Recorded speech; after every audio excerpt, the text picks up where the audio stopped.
Mas vamos lá, gente. Hoje eu vou trazer um segundo cara para vocês na verdade, eu vou trazer agora para vocês o cara que é o pai da criança. O pai da criança. O cara que falou, estou criando uma ciência nova. Ela se chama sociologia. Esse cara é o Émile Durkheim. Então tá aí a sociologia do Durkheim. E se o Comte, gente, se o Augusto Comte, ele foi o pai do positivismo, o Durkheim é o pai da criança porque ele registrou, foi lá e falou, tô criando uma ciência, chama sociologia. E aí, na sociologia de Durkheim, ele vai usar o positivismo do Comte, ele vai copiar o Comte, mas ele vai criar algo novo, que chama o funcionalismo. A aula de hoje está um pouco assim, voltada para tentar explicar para você o que é o funcionalismo, tá? Então, vamos lá, ó. Primeiro slidezinho aí, ó. Émile Durkheim. Nasceu em 1858 na França e vestiu o paletó de madeira, ascendeu aos céus e foi governar e foi fazer sociologia com o senhor em 1917, que era o ano, inclusive, da Revolução Russa e que ainda estava rolando a Primeira Guerra Mundial, que foi até 1918. Então, ele é o pai da criança. Ele foi lá no cartório e registrou a criança, chamou a criança de sociologia. Então, ele transforma a sociologia numa disciplina acadêmica, né? Vira uma matéria, né? Um departamento na universidade, na França, né? Ele cria a escola francesa de sociologia, depois surge a escola inglesa. Então, ele é o primeirão lá, porque ele lança um livro, As Regras do Método Sociológico, o ano de 1895. Então, oficialmente, a sociologia surge em 1895 com o livro As Regras do Método Sociológico. E no livro, ele fala assim, oi, tudo bem? Eu estou aqui criando uma ciência nova. Ela se chama sociologia. Ah, mas qual é o objeto de estudo da sociologia? A sociedade. Ah, é mesmo, é? Então, é uma ciência que estuda a sociedade. Tá, o objeto de estudo é esse. Tá, mas qual é o método que trabalha essa ciência? Então, positivismo. Ele continua o Comte, ele é positivista, mas ele vai criar o funcionalismo como um método complementar. E dentro do funcionalismo dele, ele vai estudar, vai propor que o sociólogo estude os fatos sociais. Na aula de hoje eu explico o que é funcionalismo e na aula que vem eu explico o que é fato social, tá? Fica mais ou menos agendado dessa forma. Então agora, vamos começar discutindo, vamos pegar o livro, As Regras do Método Sociológico, vamos abrir o livro, vamos deschavar o livro agora. Vamos deschavar esse livro, pegar parte, separar parte por parte aqui. Por exemplo, vamos começar com a primeira discussão.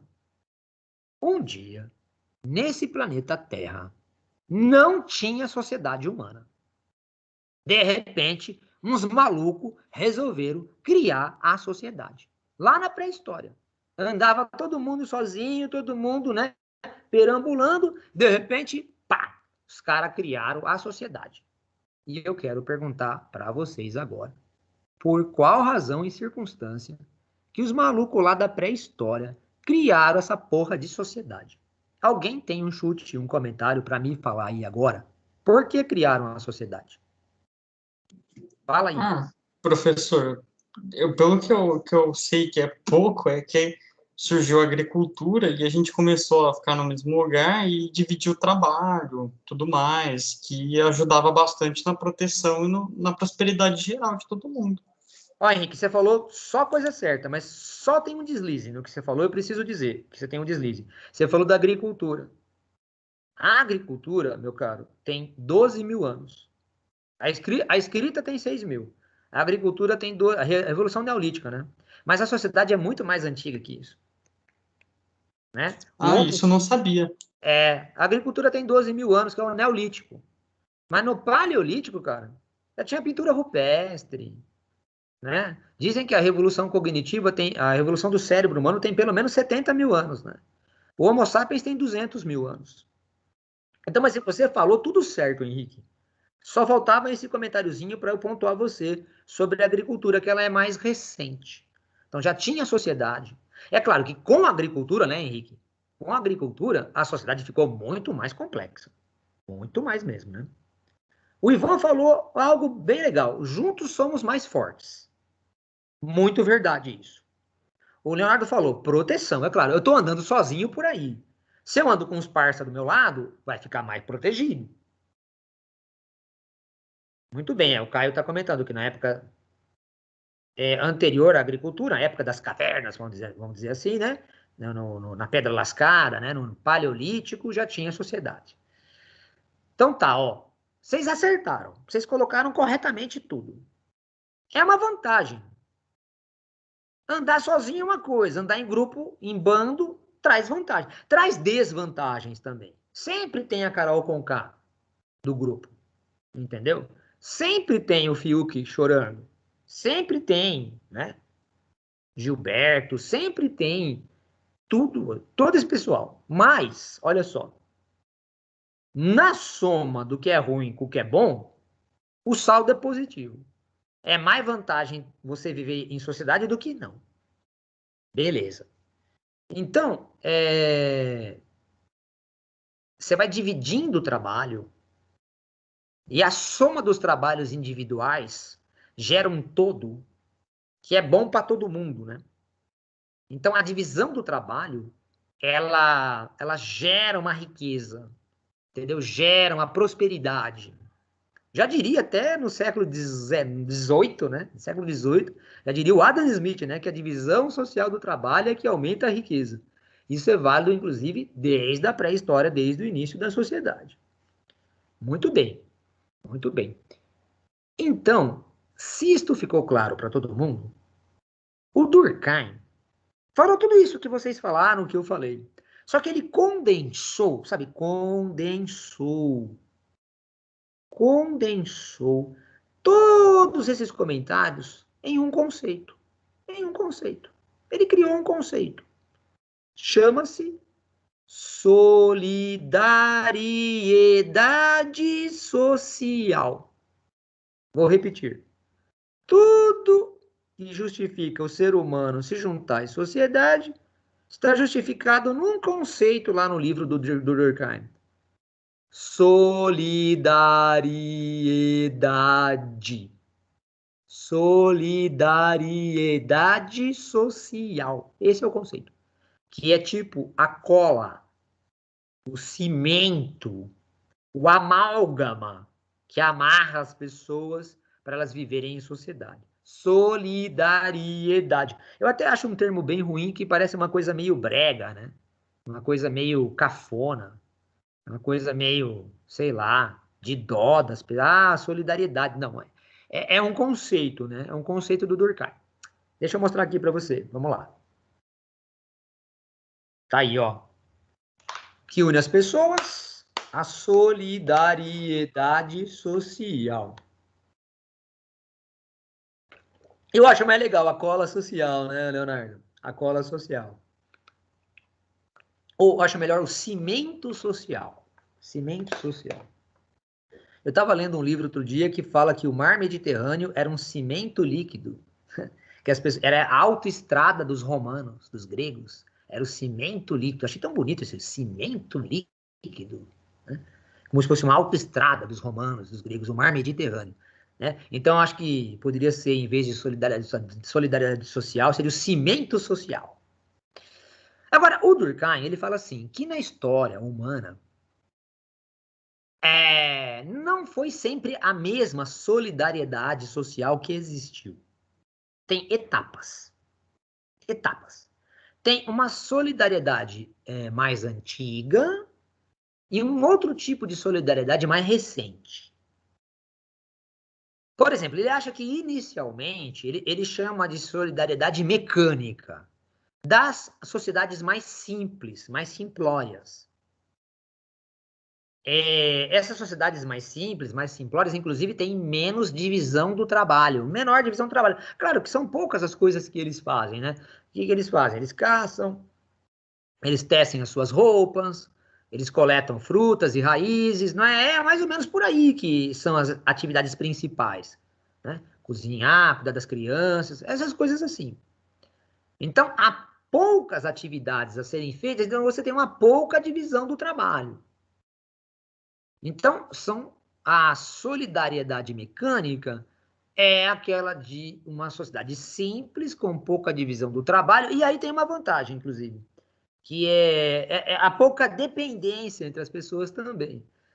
Para você trabalhar, para você se juntar num bando ali, você não precisa ser técnico em química, entendeu? Não precisa de um diploma. Qualquer um pode lá entrar no grupo. Então é fácil sair do grupo também. Já que você não gosta do grupo, você procura fazer outro bando. Então há pouca dependência entre as pessoas. Isso é a época que ele fala da solidariedade mecânica. Mas com o tempo as coisas mudaram, né? Por exemplo, essa época de revolução industrial mais recente, a sociedade burguesa, a sociedade globalizada, é uma outra coisa. Ele vai falar que a nossa sociedade que a gente vive hoje no período contemporâneo é como se fosse um organismo. Né? É como se fosse um organismo. E aqui estamos chegando no funcionalismo, gente. Presta atenção, ó. Quando ele fala que a nossa sociedade é como se fosse um organismo, que é uma teia de relações muito complexas, o organismo é aula de biologia. Tem o corpo humano. E ele vai fazer uma metáfora, comparar o corpo humano com a sociedade, como a sociedade fosse um organismo. E aí, então, ele vai sendo, então, você está vendo que ele está sendo positivista aí, né? Está sendo positivista. E ele vai argumentando que numa sociedade orgânica, né, de solidariedade orgânica, há muita divisão do trabalho, é uma sociedade complexa, tem muita divisão do trabalho. E quando você tem cada vez mais divisão do trabalho, você tem maior dependência entre as pessoas. Quer ver? Quer ver? Quer ver? Quer ver? Quer ver? Na divisão do trabalho, na divisão social do trabalho, o André, eu sou professor. Vocês já conseguiram imaginar quantas coisas aconteceram na minha vida e tiveram que dar certo ou errado para que eu virasse professor? Hoje estivesse aqui dando aula para você? Infinitas situações concorreram e para depender de eu chegar aqui agora para dar aula para você.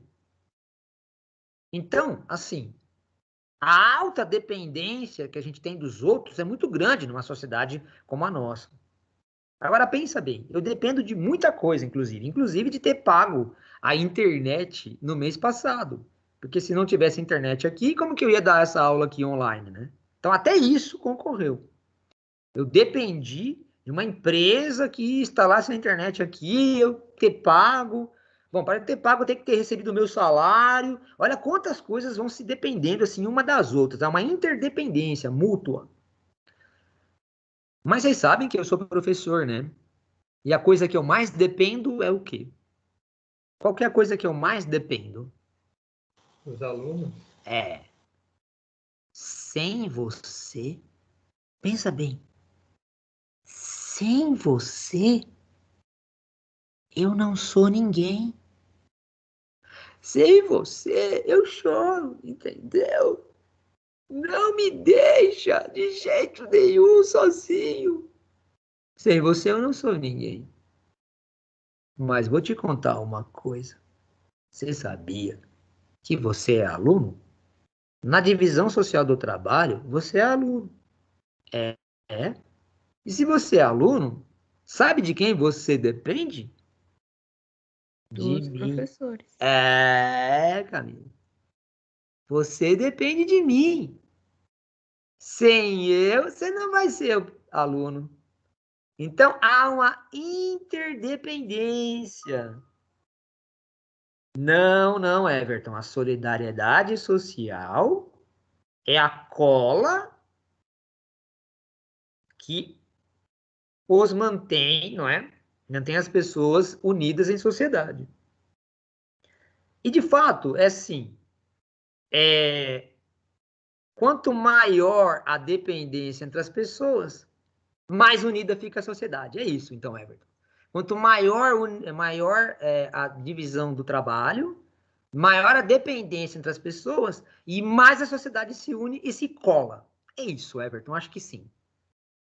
Quanto maior a divisão do trabalho, maior a solidariedade social e mais as pessoas estão presas umas nas outras. É difícil você desfazer o laço. É difícil você falar assim, vou embora, eu não aguento mais essa sociedade, eu vou largar tudo. Lá na selva, no período paleolítico, era muito mais fácil. Você saía fora e formava outra sociedade. Agora é muito difícil a gente sair, não é? E aí você fala, mas aí como que vai ficar, né? Eu dependo de um monte de coisas. Então é isso, Everton. Acho que você acertou sim nesse comentário. Bom, solidariedade orgânica e mecânica. Nós vivemos hoje na solidariedade orgânica. E é essa sociedade que o Durkheim quer estudar. É essa sociedade que ele vai desenvolver a sociologia. A sociologia dessa sociedade de caráter orgânico. E aí, vamos lá, vamos continuar. Ele vai desenvolver o método de estudo funcionalista. Bom, ele vai fazer assim. A sociedade é como se fosse um organismo. Que nem que na biologia tem o corpo humano. No corpo humano tem o fígado, tem o intestino, tem o cérebro, tem o pulmão e tem o coração. E o médico ou o biólogo estuda cada um desses elementos, né? Para mostrar como é o funcionamento do organismo. A mesma coisa faria o sociólogo. Ele estudaria cada pedacinho da sociedade como se ela fosse um organismo.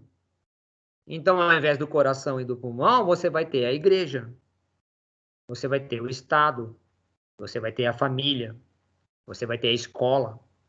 O sociólogo vai estudar cada um desses pedaços e a função de cada um desses pedaços. Se o biólogo te explica a função do coração no organismo, o sociólogo vai te explicar a função da escola na sociedade.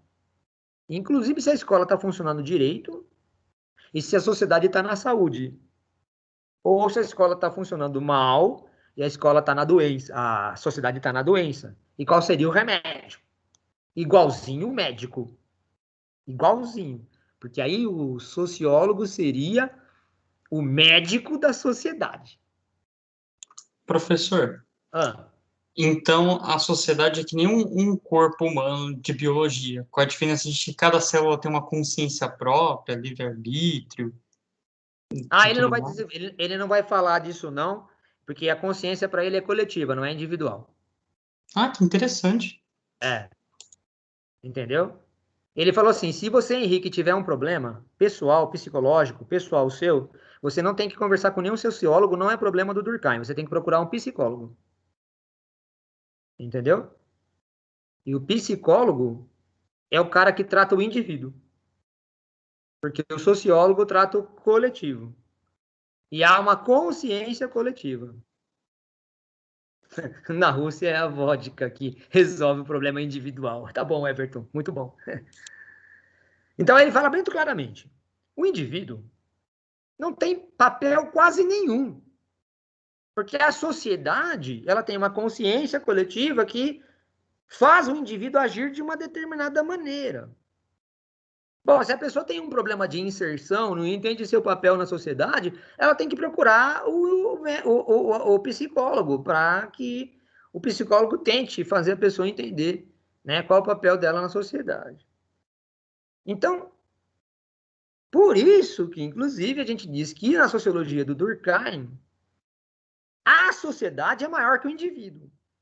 O que importa é o organismo social, que ele continue vivo e funcionando bem, né? E o indivíduo, ele é um detalhe nesse processo. E se ele tem algum problema, ele que procure o psicólogo. É assim que o Durkheim diria, né? Dentro dessa sua teoria funcionalista, né? Aí tem outro detalhe último que eu vou falar para vocês, ó, último detalhe. E aí então o Durkheim propõe que o sociólogo isole o fenômeno. Então, como se fosse possível isolar a sociedade. E aí o sociólogo olharia de fora a sociedade. Trataria a sociedade como uma coisa. É como se ele olhasse, o cara lá, o biólogo, o químico, olha a célula no microscópio. O sociólogo olharia a sociedade de fora, pelo microscópio. E aí, então, o sociólogo sairia da sociedade e olharia de fora. E esse distanciamento, inclusive, garantiria uma análise neutra. O Durkheim acreditaria na neutralidade da ciência e na neutralidade da sociologia. E aí, nós chegamos no final da aula. E a gente chega desesperado no final da aula com a seguinte conclusão. A maioria das pessoas, quando falam de maneira positivista, como a gente já viu no começo da aula. E aí a gente chega na seguinte questão. Não, professor, a aula de sociologia tem que ser neutra. Não, a aula de história, para ser boa, tem que ser neutra. Como se fosse possível um sociólogo que estuda a sociedade sair fora da sociedade, desconsiderar as suas crenças, os seus amores, as suas paixões, os seus ódios, os seus interesses. E aí ele sai, ele conseguiria então ser neutro fazendo uma avaliação. Isso aí é impossível, é outra visão romântica, no mínimo. Mas é isso que o Durkheim achava. Então, ele ao desenvolver o método funcionalista, ele pensava em que o sociólogo pudesse olhar a sociedade como um organismo, isolá-la e analisá-la de maneira neutra. Bom, e o que o sociólogo olharia na sociedade? O que ele estudaria dentro desse corpo? Ele estudaria os fatos sociais. Professor, o que são fatos sociais? Bom, o que são fatos sociais eu explico para você na semana que vem. Tá bom?